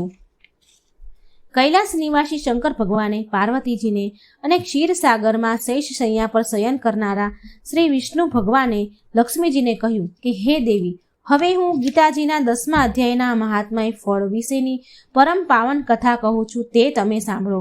પવિત્ર કાશી નગરીમાં એક બ્રહ્મજ્ઞાની તપસ્વી બ્રાહ્મણ રહેતો હતો. તે નિત્ય બ્રહ્મ મુહૂર્તે સ્નાન કરી શ્રી કાશી વિશ્વનાથના મંદિરે દર્શન કરવા જાય. દર્શન કરીને તે ત્યાં જ ધ્યાનમાં બેસે. આ જોઈ મારા ભૃંગી નામના ગણે મને જિજ્ઞાસાવશ મને પૂછ્યું કે હે પ્રભુ, આ બ્રાહ્મણ કોણ છે? તેણે એવું કર્યું તપ, હોમ કે જપ કર્યા છે કે જ્યારે તે ધ્યાનમાં બેસે છે ત્યારે આપ તેને સન્મુખ પ્રગટ થાવ છો, તેમજ ડગલે ને પગલે તેને સહાય કરવા તત્પર બનો છો? આ સાંભળીને મેં કહ્યું, હે વત્સ, આ જાણવા માટે આ બ્રાહ્મણના ગયા જન્મની વાત હું કહું છું, તે સાંભળ. એક સમયની વાત છે. કૈલાસ પર્વત પર હું બેઠો હતો. એ સમયે કાળા રંગનો એક હંસ એક સુંદર તાજું કમળ લઈને આવ્યો. કમળ મારા ચરણમાં મૂકી મને પ્રણામ કર્યા. મેં તેને મારી પાસે બેસાડ્યો અને પૂછ્યું, હે હંસ, તું કોણ છે? તારા શરીરનો રંગ શ્વેતના બદલે કાળો કેમ છે? તું મારી પાસે જે હેતુથી આવ્યો હતો તે મને જણાવ. ત્યારે તે હંસ બોલ્યો, હે ભગવાન, આપ તો સર્વજ્ઞ છો. આપનાથી તો ક્યાં કંઈ છુપાયેલું છે? કંઈ છુપાતું નથી. છતાં પણ આપ પૂછો છો તો હું બતાવું છું. મને બ્રહ્માજીનું વાહન સમજો. એક દિવસ હું આપના દર્શન કરવાની ઈચ્છાથી બ્રહ્મલોકમાંથી ઉડતો આવી રહ્યો હતો. ત્યારે રસ્તામાં માન સરોવર આવ્યું અને મારી ઉડતાની ગતિ એકાએક રૂંધાઈ ગઈ. હું પૃથ્વી પર પડ્યો અને પડતા જ બેભાન થઈ ગયો. જ્યારે ભાનમાં આવ્યો ત્યારે મારું આખું શરીર કાળું થઈ ગયેલું જોયું. હું એકાએક ઉડતો અહીં કેવી રીતે પડી ગયો તે અંગે વિસ્મિત થઈ વિચારી રહ્યો હતો. ત્યાં જ સરોવરમાંથી અવાજ આવ્યો કે હે હંસ, તું આકાશ માર્ગે ઉડતા મને ઓળંગી ગયો. તે પાપના પરિણામે તું પૃથ્વી પર પડ્યો અને તારું શરીર કાળું થઈ ગયું છે. મેં અવાજની દિશામાં જોયું તો અવાજ કમળોની વચ્ચે આવેલી એક કમલિનીમાંથી આવી રહ્યો હતો. હું તેની નજીક ગયો અને પ્રદક્ષિણા કરી પૂછ્યું, તમે કોણ છો? તમે કમલિની કેમ થયા? આ સાંભળી કમલિની બોલી, મારા આ જન્મ પહેલાના 3જા જન્મે હું એક પતિવ્રતા બ્રાહ્મણી હતી. એક દિવસ હું મારી મેનાને ભણાવવા એવી લીન થઈ ગઈ કે મને મારા પતિના આગમનનું ભાન પણ ન રહ્યું. આ જોઈ પતિદેવ રોષે ભરાઈને મને શ્રાપ આપ્યો કે તું પણ મેના થઈ જા. કાળવશ મૃત્યુ પછી હું મેના જ થઈ. પતિવ્રતા હોવાના ફળરૂપે એક ઋષિના આશ્રમમાં મને આશરો મળ્યો. તે ઋષિ નિત્ય પ્રાતઃકાળે ગીતાજીના 10મા અધ્યાયનો પાઠ કરતા હતા. તે પાઠનું નિત્ય શ્રવણ કરવાથી કાલવશ મૃત્યુ બાદ હું સ્વર્ગલોકની અપ્સરા બની. મારું નામ પદ્માવતી રાખવામાં આવ્યું. એક દિવસ હું વિમાનમાં બેસી આકાશમાં વિહાર કરતી હતી. આ સરોવરે આવી. હું સ્નાન કરતા સરોવરમાં ઉતરી તેવામાં જ ત્યાં દુર્વાસા મુનિ આવી પહોંચ્યા. તેમણે મને વસ્ત્રહીન અવસ્થામાં સ્નાન કરતા જોઈ. મેં ગભરાઈને કમલીનું રૂપ ધારણ કરી લીધું. આ જોઈ દુર્વાસા મુનિએ મને શ્રાપ આપી દીધો કે તે સરોવરમાં વસ્ત્રહીન અવસ્થામાં સ્નાન કર્યાનું મહાપાપ કર્યું છે. તેથી તું આ કમલિનીના રૂપમાં જ 100 વર્ષ સુધી પડી રહે છે. હે હંસ, તું અહીં મારી પાસે ઊભો છે. એ સમયે જ દુર્વાસા મુનિએ મને આપેલ શ્રાપને 100 વર્ષ પૂરા થયા છે. આથી હું આજે તે શ્રાપમાંથી મુક્ત થાઉં છું. હવે હું ગીતાજીના 10મા અધ્યાયનો પાઠ કરું છું. તે પણ સાંભળ. તેના શ્રવણ માત્રથી તું પણ આજે જ મુક્ત થઈશ. આમ કહી કમલિનીએ સ્પષ્ટ અને મધુર વાણીમાં ગીતાજીના 10મા અધ્યાયનો પાઠ કર્યો અને તે મુક્ત થઈ વિષ્ણુ લોકમાં ગઈ. પરંતુ આપના દર્શન કરવા માટે જ હું તે આપેલા આ ઉત્તમ કમળને લઈને અહીં આવ્યો છું. આટલી કથા મને સંભળાવી તે હંસે પોતાના શરીરનો ત્યાગ કરી દીધો. આ એક અદ્ભુત ઘટના હતી. તે હંસ જ નવા જન્મે આ બ્રાહ્મણ રૂપે જન્મ્યો. ગત જન્મના પુણ્યના બળે પરિણામે આ જન્મે તે બ્રહ્મજ્ઞાની થયો. ગીતાજીના 10મા અધ્યાયનો નિત્ય પાઠ કરવાથી તે નિત્ય મારા દર્શન કરી શકે છે. હે પાર્વતી, આ પ્રમાણે મેં ભૃંગીગણને આ પાપનાશક કથા કહી હતી અને આજે તે કથા મેં તમને કહી સંભળાવી છે. આવું મહાન છે ગીતાના 10મા અધ્યાયનું મહાત્મય ફળ. અહીં 10મા અધ્યાયનું મહાત્મય ફળ પૂરું થયું. હવે આપણે સાંભળીશું ગીતાજીના 11મા અધ્યાયનું મહાત્મય ફળ. વિશ્વરૂપ દર્શન યોગ આ 11મા અધ્યાયનું નામ છે. 11મા અધ્યાયનું મહાત્મય ફળ. શ્રી શંકર ભગવાને પાર્વતીજીને અને વિષ્ણુ ભગવાને લક્ષ્મીજીને કહ્યું કે હવે હું ગીતાજીના 11મા અધ્યાયનું મહાત્મય કહું છું, તે તમે સાંભળો કે જેના શ્રવણ માત્રથી મહાન પાપીઓ પણ પોતે કરેલ પાપોમાંથી છૂટી મોક્ષ પામે છે. પૂર્વકાળે વિવાહ મંડપ નામના એક નગરમાં હોલિકા નામનો એક ખેડૂત બ્રાહ્મણ રહેતો હતો. તે ખેતરની ચોકીદારી કરીને પોતાનું પેટ ભરતો હતો. એક દિવસની વાત છે. બપોરનો સમય હતો. તે ખેતરની ચોકીદારી કરી રહ્યો હતો. તેવામાં એક મુસાફર ત્યાંથી નીકળ્યો. તે સમયે એક અત્યંત ભૂખ્યો ગીધ તે મુસાફર પર તૂટી પડ્યો અને પોતાના તીક્ષ્ણ ન્યોર નખોથી તેને ચાંચ વડે મુસાફરને ફાડી નાખ્યો અને ખાધું. આરામ કરતો હોલિકા આ બધું જ જોઈ રહ્યો હતો. તેણે ધાર્યું હોત તો મુસાફરને બચાવી શક્યો હોત, પણ મારે શું એમ વિચારીને તે ઊભો પણ ન થયો. એટલામાં જ એક મહાત્મા ત્યાંથી પસાર થયા. ગીધ મુસાફરને મારીને ખાઈ રહ્યો હતો. આ જોઈ મહાત્માના મનમાં તિરસ્કાર જાગ્યો અને તેમણે હોલિકાને શ્રાપ આપતા કહ્યું, તને ધિક્કાર છે, તું ઘણો નિર્દયી છે. તું રાક્ષસથી ઓછો નથી, માટે તું રાક્ષસ થઈ જા. આ શ્રાપ સાંભળતા જ બ્રાહ્મણ ગભરાઈને કરગરવા લાગ્યો. મહાત્માને દયા આવી. તે બોલ્યા, જ્યારે કોઈ ગીતાજીના 11મા અધ્યાયનો પાઠ કરી તેનું મંત્રેલું જળ તારા મસ્તક પર છાંટશે, ત્યારે તને આ શાપમાંથી મુક્તિ મળશે. આમ કહી મહાત્મા ચાલ્યા ગયા. શાપના કારણે રાક્ષસ બનેલો બ્રાહ્મણ ગામના લોકોને પકડીને ખાવા લાગ્યો. આથી ત્રાસી ગયેલા ગામના લોકોએ ભેગા થઈ બ્રહ્મ રાક્ષસને વિનંતી કરી કે તું ધર્મશાળામાં જઈને રહે, ત્યાં જે રાતવાસો કરે તેનો તું ભોગ લેજે. બ્રહ્મ રાક્ષસે ધર્મશાળામાં ધામા નાખ્યા. ત્યાં જે મુસાફર આવતા તેને તે મારીને ખાઈ જતો. એક દિવસ એક બ્રાહ્મણે આ ધર્મશાળામાં રાતવાસો કર્યો. સવારે તેને જીવતો જોઈ ચોકીદાર અને ગામ લોકોનો વિસ્મયનો પાર ન રહ્યો.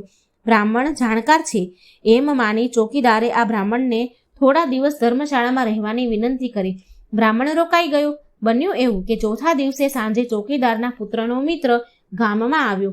ચોકીદાર તેને જાણતો ન હતો. આથી ચોકીદારે તેને અન્ય મુસાફરોની સાથે ધર્મશાળામાં મોકલી દીધો. ચોકીદારના પુત્રને પોતાનો મિત્ર ધર્મશાળામાં ઉતર્યો છે આ વાતની ખબર પડતા તે પોતાના જીગરી મિત્રને બચાવવા માટે ધર્મશાળામાં ગયો. પરંતુ બ્રહ્મ રાક્ષસ અન્ય મુસાફરોની સાથે પણ તેને મારીને ખાઈ ગયો. આ જોઈ ચોકીદારના હોશ ઉડી ગયા. તે રાક્ષસને કરગરીને કહેવા લાગ્યો કે મારા પુત્રને તમે જ તેના મિત્રને તું સજીવન કર. તું આ બ્રાહ્મણને નથી મારતો તો આ બંનેને શા માટે માર્યા? ત્યારે બ્રહ્મ રાક્ષસ બોલ્યો કે આ બ્રાહ્મણ નિત્ય ગીતાજીના 11મા અધ્યાયનો પાઠ કરે છે, પરિણામે હું તેને મારીને ખાઈ નથી શકતો. જો આ બ્રાહ્મણ ગીતાજીના 11મા અધ્યાયના મંત્રથી 7 વાર અભિમંત્રિત કરેલ જળ મારા પર છાંટે તો મારો ઉદ્ધાર થઈ જશે. આ સાંભળી ધર્મિષ્ઠ બ્રાહ્મણે તત્કાળ ગીતાજીના 11મા અધ્યાયથી જળને અભિમંત્રિત કરી રાક્ષસ પર છાંટ્યું તો બ્રહ્મ રાક્ષસનો તેની યોનિમાંથી ઉદ્ધાર થયો. સાથે 2 મિત્રોને પણ મુક્તિ મળી ગઈ. વૈકુંઠ લોકમાંથી દૂતો વિમાન લઈને તેડવા આવ્યા. આ જોઈને ચોકીદાર રડતો પુત્રને રોકવા લાગ્યો. આથી પુત્ર બોલ્યો કે ગીતાજીના 11મા અધ્યાયનું શ્રવણ કરવાથી અમને મુક્તિ મળી છે. વળી આ સંસારમાં તો સૌ કોઈ પોતાના કર્મ અનુસાર આવે છે અને જાય છે. આજે અમે જઈએ છીએ, કાલે તમારે જવાનું છે. કેટલીક વાર તમે મારા અને હું તમારો પુત્ર રહી ચૂક્યા છીએ, માટે હવે તમે મુક્તિનો ઉપાય કરો. ગીતાજીના 11મા અધ્યાયનો પાઠથી આ બ્રહ્મ રાક્ષસના જેવાનો પણ ઉદ્ધાર થઈ ગયો છે. તો મેં જોયું ને, હવે તમે પણ નિત્ય ગીતાજીના 11મા અધ્યાયનો પાઠ કરવાનો સંકલ્પ કરો. આમ કહીને તે ચાલ્યો ગયો. ચોકીદાર નિત્ય ગીતાજીના 11મા અધ્યાયનો પાઠ કરવા લાગ્યા અને અંતકાળે મૃત્યુ પામ્યા બાદ વૈકુંઠ લોકને પામ્યા. આ ગીતાજીના 11મા અધ્યાયની મહાત્મય કથા પૂરું થયું. અમને સાંભળીશું ભગવદ્ ગીતાના 12મા અધ્યાયનું મહાત્મય ફળ કથા. ત્યાં ભગવદ્ ગીતાનો ગ્રંથ હોય અને જ્યાં ગીતાના પાઠ થાય ત્યાં પ્રયાગ આદિ સર્વ તીર્થનો વાસ રહેલો હોય છે. અર્થાત ગીતાજીના શ્રવણ માત્રથી પ્રયાગ આદિ પવિત્ર ધામોમાં સ્નાન કર્યા જેટલું પુણ્ય ફળ મળે છે. અને આ ગીતાના અધ્યાયનો વાંચવાથી, એનું મહાત્મય કથા ફળ વાંચવાથી આપણા પાપો બળીને ભસ્મ થાય છે અને આ લોકમાં બધું જ સુખ ભોગવીને, સર્વ સુખ ભોગવીને ભગવાનના વૈકુંઠ ધામમાં આપણને વાસ મળે છે. માટે આપણે આ ભાગવદ્ ગીતાના અધ્યાય સાંભળવા પણ ખૂબ જરૂરી છે અને મહાત્મય કથા પણ સાંભળવું જરૂરી છે. એક એક અધ્યાયના શું મહત્વ છે એ બધું જ આ કથાઓમાં મહાત્મય ફળમાં જાણવા મળશે. અત્યાર સુધી આપણે 11 અધ્યાય સાંભળ્યા. હવે 12મા અધ્યાયનું મહાત્મય ફળ કથા સાંભળીશું. અધ્યાય 12 ભક્તિ યોગ. શંકર ભગવાને પાર્વતીજીને અને વિષ્ણુ ભગવાને શ્રી લક્ષ્મીજીને કહ્યું કે હવે તમે ગીતાજીના 12મા અધ્યાયનું અદ્ભુત મહાત્મા ફળ અને તેના ફળ વિશે સાંભળો. મહાત્મયની કથા આ રીતે છે. કોલ્હાપુર નગરમાં રાજા બૃહદર્થ નામે ઘણો જ શક્તિશાળી રાજા રાજ કરતો હતો. તેણે અનેક વિજય મેળવ્યા હતા. એકવાર તેણે પોતાના સર્વોપરિતા પુરવાર કરવા અશ્વમેઘ યજ્ઞ આદર્યો. શાસ્ત્રોક્ત વિધિ મુજબ તેણે યજ્ઞના પંચકલ્યાણી ઘોડાને છૂટો મૂક્યો. સાથે તેનું સૈન્ય પણ ગયું. દુર્ભાગ્યવશ બન્યું એવું કે ઘોડો પાછો ફરે અને યજ્ઞ પૂર્ણ થાય તે પહેલાં જ રાજાનું મૃત્યુ થયું. યજ્ઞ અધૂરો ન રહે તે માટે રાજાના પુત્રએ શાસ્ત્રાજ્ઞોની આજ્ઞાથી રાજાના શરીરને તેલમાં સાચવી રાખ્યું. થોડા સમય પછી યજ્ઞનો ઘોડો સમગ્ર પૃથ્વી પર વિજય પ્રાપ્ત કરીને પાછો ફર્યો. પરંતુ યજ્ઞ પૂર્ણ થાય તે પહેલાં કોઈએ તે ઘોડાને ચોરી ગયું. સમગ્ર રાજ્યમાં તો હાહાકાર મચી ગયો. રાજાનો પુત્ર કુળદેવીના મંદિરે જઈ પ્રાર્થના કરવા લાગ્યો કે હે માતા, આ કઠિન ધર્મ સંકટમાંથી મારો અને મારા પરિવારનો, મારા પિતાનો ઉદ્ધાર કરો. અશ્વમેઘનો ઘોડો મને પાછો મેળવી આપો, જેથી હું યજ્ઞ પૂરો કરી મારા પિતા પ્રત્યેની મારી ફરજ પૂરી કરું. ત્યારે માતાજી બોલ્યા કે મારા મંદિરના દ્વારે એક બ્રાહ્મણ બેઠો છે. તે મારી આજ્ઞાથી તારા બધા કામ પૂરા કરી દેશે. રાજાનો પુત્ર મંદિરના દ્વાર પર બેઠેલા તપસ્વી બ્રાહ્મણ પાસે ગયો અને પ્રણામ કરી ચૂપચાપ ઊભો રહ્યો. ત્યારે બ્રાહ્મણ બોલ્યો કે માતાજીએ તને મારી પાસે મોકલ્યો છે ને, ચિંતા ન કર, હવે હું તારા બધા જ કામ પૂરા કરું છું. આમ કહી મંત્ર વેતા બ્રાહ્મણે બધા દેવતાઓને પોતાની પાસે બોલાવ્યા. રાજાના પુત્રએ જોયું તો બધા દેવતાઓ હાથ જોડી થરથર કાપતા ઊભા હતા. બ્રાહ્મણે બધા દેવતાઓને કહ્યું કે રાતના સમયે દેવરાજ ઇન્દ્રે અશ્વમેઘ યજ્ઞના ઘોડાને ચોરીને બીજે કાંઈક મૂકી દીધો છે. તે ઘોડાને તત્કાળ અહીં હાજર કરો. દેવતાઓએ તરત જ ઘોડાને હાજર કરી દીધો. બ્રાહ્મણે તેઓની જવાની આજ્ઞા આપી. આ બધું જોઈ વિસ્મય પામેલો રાજાનો પુત્ર બ્રાહ્મણના ચરણોમાં પડી તેની અદ્ભુત શક્તિ તથા સામર્થ્યના ગુણગાન ગાવા લાગ્યો અને એ વિનંતી કરવા લાગ્યો અને બોલ્યો કે હે સાધુ શ્રેષ્ઠ, મારા પિતા બૃહદર્થ અશ્વમેઘ યજ્ઞનો આરંભ કરી દૈવયોગે મૃત્યુ પામ્યા છે. હજુ સુધી એમનું શરીર તેલમાં સાચવીને રાખ્યું છે મેં. આપ કૃપા કરી તેમને સજીવન કરો તો યજ્ઞ નિર્વિઘ્ન પૂર્ણ થાય. બ્રાહ્મણને દયા આવી ગઈ. તેણે જળ મંત્રીને રાજાના શબ પર છાંટ્યું તો રાજા તત્કાળ સજીવન થઈ ગયું. બાજુમાં ઊભેલા બ્રાહ્મણને જોઈ પૂછ્યું કે હે ધર્મ સ્વરૂપ, તમે કોણ છો? તો રાજાના પુત્રએ બધી જ હકીકત કહી સંભળાવી. રાજાએ પોતાને જીવદાતા દેનાર બ્રાહ્મણને નમસ્કાર કરીને પૂછ્યું, ક્યાં પુણ્યથી આપને આ અલૌકિક શક્તિ પ્રાપ્ત થઈ છે? તો બ્રાહ્મણ મધુર વાણીમાં બોલ્યો કે આ શક્તિ તો મને ગીતાજીના 12મા અધ્યાયનો નિત્ય પાઠ કરવાથી પ્રાપ્ત થઈ છે. રાજા બૃહદર્થે યજ્ઞ પૂર્ણ કર્યો તે દિવસથી તે નિત્ય ગીતાજીના 12મા અધ્યાયનો પાઠ કરતો રહ્યો. એ પુણ્યના બળે અંતકાળે તે સદેહે વૈકુંઠ લોક પામ્યો. 12મા અધ્યાયનું મહાત્મય કથા ફળ અહીં સંપૂર્ણ થાય છે. હવે આપણે સાંભળીશું 13મા અધ્યાયનું મહાત્મય ફળ. ક્ષેત્રજ્ઞ યોગ. આ અધ્યાય 13મો છે. આ અધ્યાયનું મહાત્મય ફળ કથા શંકર ભગવાન પાર્વતીજીને અને વિષ્ણુ ભગવાન લક્ષ્મીજીને કહે છે કે હવે તમે ગીતાજીના 13મા અધ્યાયનું મહાત્મય અને ફળ કેવું મહાપુણ્યદાયી છે તથા પરમ પદની પ્રાપ્તિ કરાવનારું છે તે તમે સાંભળો. દક્ષિણ પ્રદેશમાં તુંગભદ્રા નદીના તીરે હરિહરપુર નામનું એક નગર હતું. આ નગરમાં હરિદીક્ષિત નામનો એક બ્રાહ્મણ રહેતો હતો. નામ પ્રમાણે જ તે અતિ ધાર્મિક વૃત્તિવાળો હતો. સદાય પવિત્ર આચરણ કરવાવાળો હતો અને વિદ્વાન હતો. પરંતુ દુર્ભાગ્યે તેની પત્ની નખશીખ, અધર્મી, ઉલટા અને વ્યાભિચારણી હતી. તે હંમેશા પતિ સાથે ઝઘડ્યા કરતી, પતિના સગા સંબંધીઓ અને મિત્રો સાથે અયોગ્ય વ્યવહાર કરતી.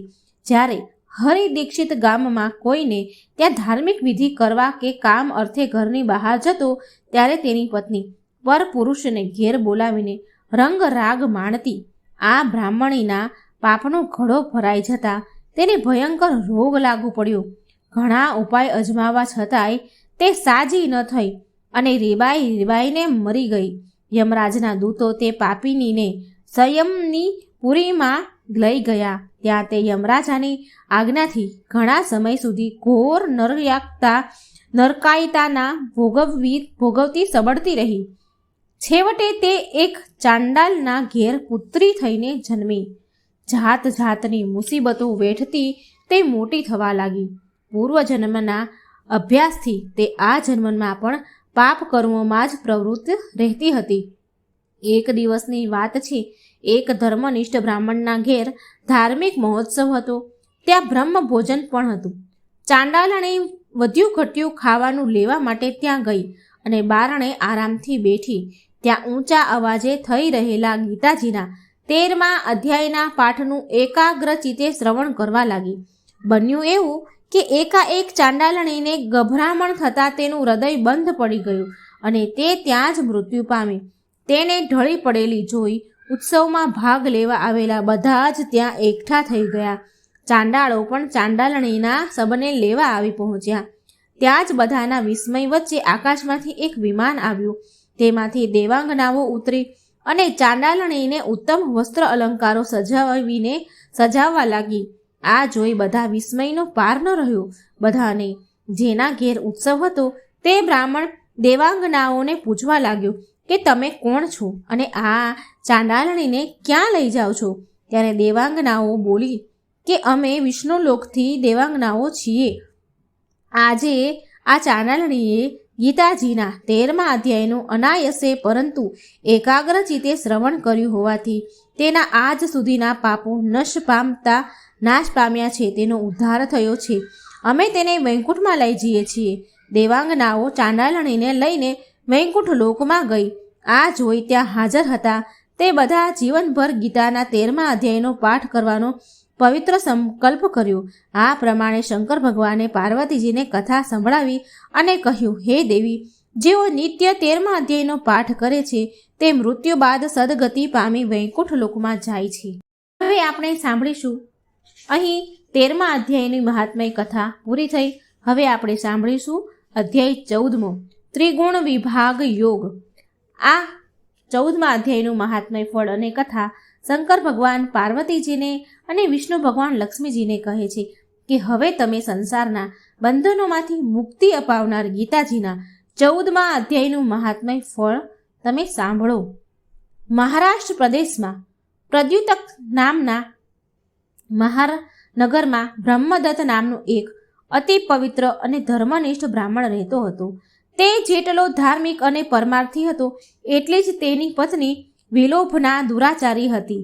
તેની કર્કશ વાણીના તીર બ્રાહ્મણના હૃદયને વીંધી નાખતા વ્યાભિચારી પત્નીના કાળા કરતૂતોથી ત્રાસી ગયેલો બ્રાહ્મણ તેને બહુ જ સમજાવતો, પણ તેની પત્ની કશું જ કાને ન ધરે. એક દિવસ બ્રાહ્મણને એવો ક્રોધ ચડ્યો કે તેણે દુરાચારી પત્નીનું ગળું દબાવીને મારી નાખી. દુરાચારી બ્રાહ્મણી પોતાના પ્રાપ્ત કૃત્યોના કારણે નરક યાતના ભોગવવા માંડી. ભોગવ્યા બાદ એક રાજાના મહેલમાં કૂતરી રૂપે જન્મી. રાજાએ કૂતરીને પોતાની સાથે શિકારે લઈ જતો. બીજી બાજુ બ્રાહ્મણ પણ પોતે કરેલા સ્ત્રી હત્યાના પાપને યાદ કરીને રીબાવા લાગ્યો. મરણ પછી તે સસલાનો અવતાર પામ્યો અને વનમાં રહેવા લાગ્યો. એક દિવસ રાજા શિકાર કરવા નીકળ્યો. સાથે પેલી કૂતરીને પણ લીધી. જંગલમાં સસલાનું ઝુંડ જોતા રાજાએ કૂતરીને છૂટી મૂકી દીધી. કૂતરી સસલાના ઝુંડ પાસે આવી. એક સસલાના રૂપમાં રહેલા પોતાના પૂર્વજન્મના પતિને જોયો.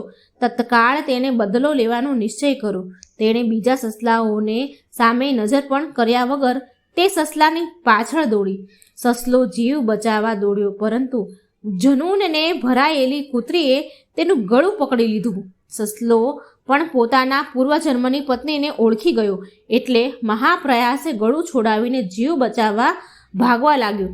ભાગતો ભાગતો સસલો વત્સ મુનિના આશ્રમે પહોંચી ગયો અને વધુ પડતા ગભરાહટથી ત્યાં જ મૃત્યુ પામ્યો. કૂતરી પણ આશ્રમે આવી પહોંચી. સસલાને મરેલો જોઈ તે પાછી ફરવા જતી હતી ત્યાં જ એક વૃક્ષની મોટી ડાળી ખરીને તેની ઉપર પડી. તે તરફડતી સસલાની બાજુમાં જ જઈને મૃત્યુ પામી. કૂતરીની પાછળ રાજા પણ ત્યાં આવી પહોંચ્યો. એ વખતે આશ્રમમાંથી એક તપસ્વી બહાર આવ્યા અને એક પથ્થર પર પોતાના ચરણ ધોવા લાગ્યા. આ જળનો રેલો મૃત્યુ પામેલા સસલો અને કૂતરીને સ્પર્શતા જ બંનેનો ઉદ્ધાર થયો. આ જોઈ વિસ્મિત થયેલા રાજાએ મુનિને પ્રણામ કરી પૂછ્યું કે નીચી યોનિમાં જન્મેલા આ બંને પ્રાણીઓ જ્ઞાનહીન હોવા છતાં સ્વર્ગમાં ગયા, એનું કારણ શું? તો મુનિ બોલ્યા કે હું ગીતાજીના 14મા અધ્યાયનો નિત્ય પાઠ કરું છું. તેના પુણ્ય પ્રતાપે મારા ચરણ ધોયેલા જળનો સ્પર્શ થતાં આ બંને અધમ જીવો મુક્ત પામ્યા છે. આ સાંભળી રાજા ઘણો પ્રસન્ન થયો અને નિત્ય ગીતાજીના 14મા અધ્યાયનો પાઠ કરવા લાગ્યો. આ પાઠના પુણ્ય બળે રાજા પણ કાળે મૃત્યુ પામ્યા બાદ વૈકુંઠ લોકને પામ્યા. અહીં 14મો અધ્યાયનો મહાત્મય કથા ફળ પૂરું થાય છે. હવે આપણે સાંભળીશું 15મા અધ્યાયનું મહાત્મય કથા મહાત્મય ફળ. અધ્યાય 15 પુરુષોત્તમ યોગ. આ પુરુષોત્તમ યોગની મહાત્મય કથા ફળ શંકર ભગવાન પાર્વતીજીને અને શ્રી વિષ્ણુ ભગવાન લક્ષ્મીજીને કહે છે કે હે દેવી, હવે તમે આત્માનો ઉદ્ધાર કરી સદગતિ અપાવનારા ગીતાજીના 15મા અધ્યાયનું મહાત્મય ફળ વિશે સાંભળો.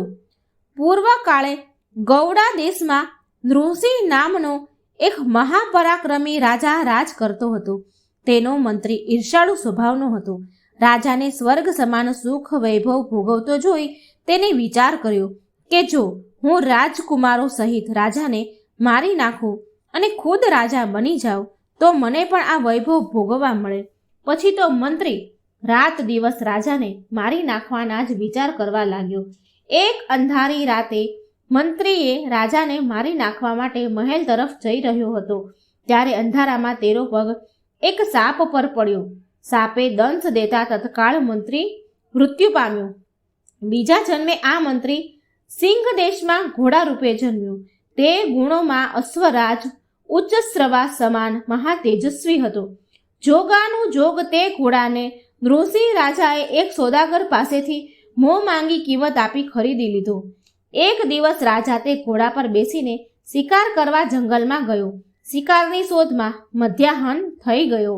શિકાર ન મળવાથી નિરાશ થયેલો રાજા ભૂખ તરસથી વ્યાકુળ બની ગયો. ત્યાં જ તેની નજર એક ઋષિના આશ્રમ પર પડી. રાજાએ ત્યાં જઈ પાણી પીધું. તેના મુખ પરનું તેજ જોઈ ઋષિ જાણી ગયા કે આ કોઈ રાજકુળનો જ છે અને ભૂખ્યો છે. ઋષિએ રાજાને ભોજન કરાવ્યું અને આશ્રમમાં જ આરામ કરવાનું કહ્યું. રાજા આડા પડખે થઈને આરામ કરવા લાગ્યો. દર્ભશૈયા પર તેને ઊંઘ ન આવી એટલે દિવાલ પર લખેલા ગીતાજીના 15મા અધ્યાયનો પાઠ વાંચવા લાગ્યો.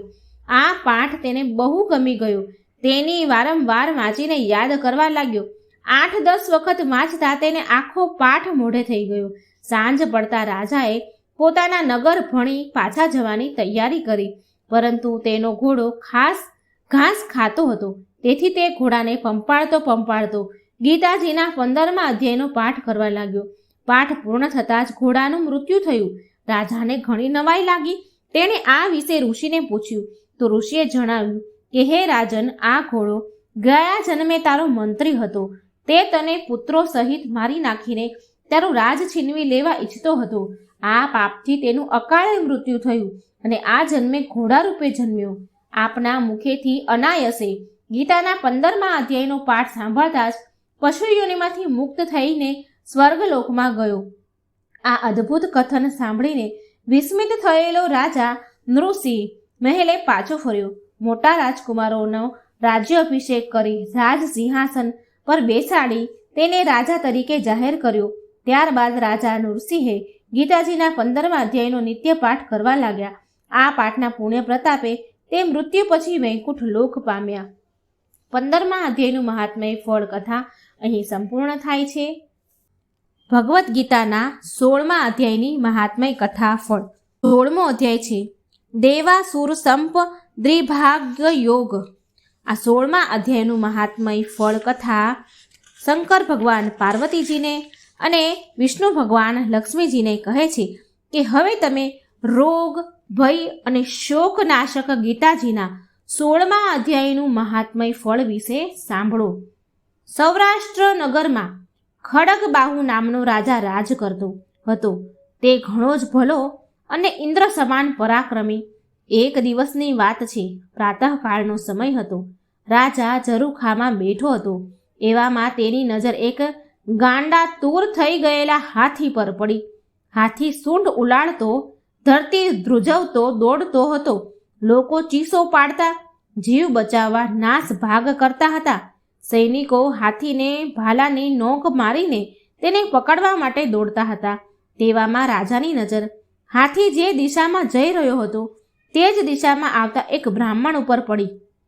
રાજાને લાગ્યું કે હમણાં જ ગાંડો હાથી બ્રાહ્મણને કચડી મારી નાખશે. સૈનિકો પણ બ્રાહ્મણને ખસી જવા બૂમો પાડવા લાગ્યા. પરંતુ બ્રાહ્મણ તો આગળ વધતો જ રહ્યો. બધાના આશ્ચર્ય વચ્ચે બ્રાહ્મણને જોતા જ ગાંડો હાથી શાંત થઈ ગયો. એટલું જ નહીં, બ્રાહ્મણને જવા માટે તેણે ખસીને રસ્તો પણ કરી આપ્યો. આ જોઈ રાજાએ તત્કાળ પેલા બ્રાહ્મણને બોલાવ્યો અને પ્રણામ કરીને પૂછ્યું કે હે ભૂદેવ, તમે કઈ વિદ્યા જાણો છો? તમે ગાંડા હાથીને કઈ રીતે વશ કર્યો? ત્યારે બ્રાહ્મણ બોલ્યો કે હું તો એક કઈ વિદ્યા નથી જાણતો. માત્ર ને માત્ર ગીતાજીના 16મા અધ્યાયનો નિત્ય પાઠ કરું છું. એક પાઠના પ્રભાવથી જ ગાંડા હાથીએ શાંત થઈને મને રસ્તો કરી દીધો. આ સાંભળીને રાજા ખડગબાહુ ઘણો પ્રસન્ન થયો અને નિત્ય એકાગ્રચિતે ગીતાજીના 16મા અધ્યાયનો પાઠ કરવા લાગ્યો. એક દિવસ રાજા લાવ લશ્કર લઈને જંગલમાં શિકાર કરવા ગયો. ત્યાં તેણે એક મંદોંતના હાથીને જોયો. તાનમાં આવી ગયેલો હાથી તૌતિંગ વૃક્ષને મૂળમાંથી ઉખાડીને હુંકાર કરતો હતો. હાથીનું આવું રૌદ્ર રૂપ જોઈ રાજાની સામે આવેલો સૈનિક જીવ બચાવવા મુઠ્ઠી વાળીને ભાગી ગયો. પણ રાજા નાસી છૂટવાના બદલે હાથીને સામે ગયો. તેને જોતા તોફાને ચડેલો હાથી શાંત થઈ ગયો અને સૂંઢ ઊંચી કરીને રાજાને પ્રણામ કરવા લાગ્યો. આ બનાવ પછી રાજાની ગીતાજી પરની શ્રદ્ધા અનેક ગણી વધી ગઈ. તેણે શિકાર કરવાનો ત્યાગ કર્યો અને નિત્ય બ્રહ્મ મુહૂર્તમાં અખંડપણે ગીતાજીના 16મા અધ્યાયનો પાઠ કરવા લાગ્યો. આ પાઠના પુણ્ય પ્રભાવે તે 100 વર્ષનું નિરોગી આયુષ્ય ભોગવી અંતકાળે વૈકુંઠ લોકમાં ગયો. ભગવદ્ ગીતાના 16મો અધ્યાયનો મહાત્મય ફળ કથા અહીં સંપૂર્ણ થઈ. હવે આપણે સાંભળીશું 17મો અધ્યાયનું મહાત્મય ફળ કથા. અધ્યાય 17 શ્રદ્ધાત્રય વિભાગ યોગ. આ 17મો અધ્યાય છે, જેનું મહાત્મય ફળ શંકર ભગવાન પાર્વતીજીને અને વિષ્ણુ ભગવાન લક્ષ્મીજીને કહી રહ્યા છે કે હવે તમે ગીતાજીના 17મા અધ્યાયનું મહાત્મય ફળ વિશે સાંભળો. મહાત્મય કથા આ રીતે છે. રાજા ખડગબાહુને એક પુત્ર હતો. તેના એક પ્રિય સેવકનું નામ દુશાસન હતું. રાજકુમારને તે અતિ પ્રિય હોવાના કારણે મહેલના તમામ સુખ ભોગવતો હતો. એક દિવસ દુશાસને હાથી પર સવારી કરવાની ઈચ્છા થતાં તે હસ્તિશાળામાં ગયો. હસ્તિશાળાની રખેવાળી કરતા મહાવતે તેને હાથી ઉપર સવારી ન કરવા અંગે બહુ સમજાવ્યો, છતાં દુશાસન માન્યો નહીં. તે હાથી પર સવાર થઈ ગયો અને જોર જોરથી મોટા અવાજે બોલવા લાગ્યો. હાથી ક્રોધે ભરાયો અને ગાંડો તૂર થઈ ડોલવા લાગ્યો. હાથી પર બેઠેલો દુશાસન સમતોલન ગુમાવી બેઠો અને જમીન પર પડ્યો. હાથીએ તેને સૂંઢમાં લપેટીને ગોળ ગોળ ફેરવી ઊંચે ઉછાળ્યો. જમીન પર પડતા જ તે મૃત્યુ પામ્યો. આ દુશાસન બીજા જન્મે હાથીનો અવતાર પામ્યો. સિંહલ દ્વીપના રાજાએ આ હાથી ખડગબાહુના પુત્રને ભેટ આપ્યો. હાથી અહીં સૌરાષ્ટ્ર નગરમાં પાછો આવતા જ તેને પોતાનો પૂર્વજન્મ યાદ આવી ગયો. મહેલમાં ભોગવેલા સુખ વૈભવ યાદ આવ્યા.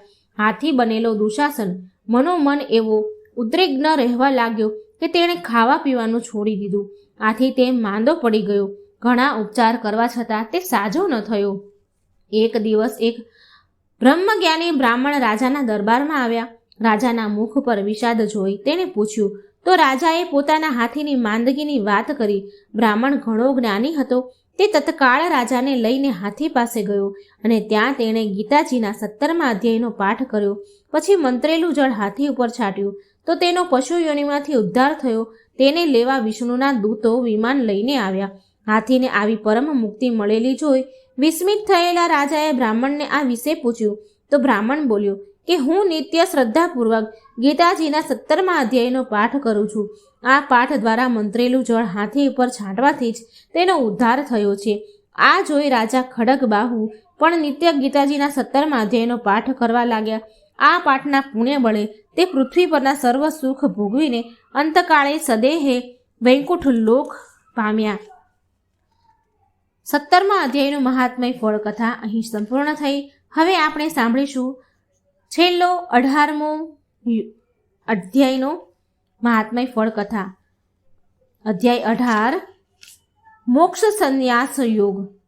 આ મહાત્મય ફળ કથા શંકર ભગવાન પાર્વતીજીને અને વિષ્ણુ ભગવાન લક્ષ્મીને કહી સંભળાવે છે. શંકર ભગવાન પાર્વતીજીને કહે છે અને વિષ્ણુ ભગવાન લક્ષ્મીજીને કહે છે કે ગીતાજીના 18મા અધ્યાયનું મહાત્મય ફળ વિશે સાંભળો કે જે વેદોથી પણ ઉત્તમ છે, સર્વ શાસ્ત્રો માટે સર્વસ્વ છે, તેમજ સંસારના દુઃખોથી ઝાડને છિન્ન ભિન્ન કરનાર છે.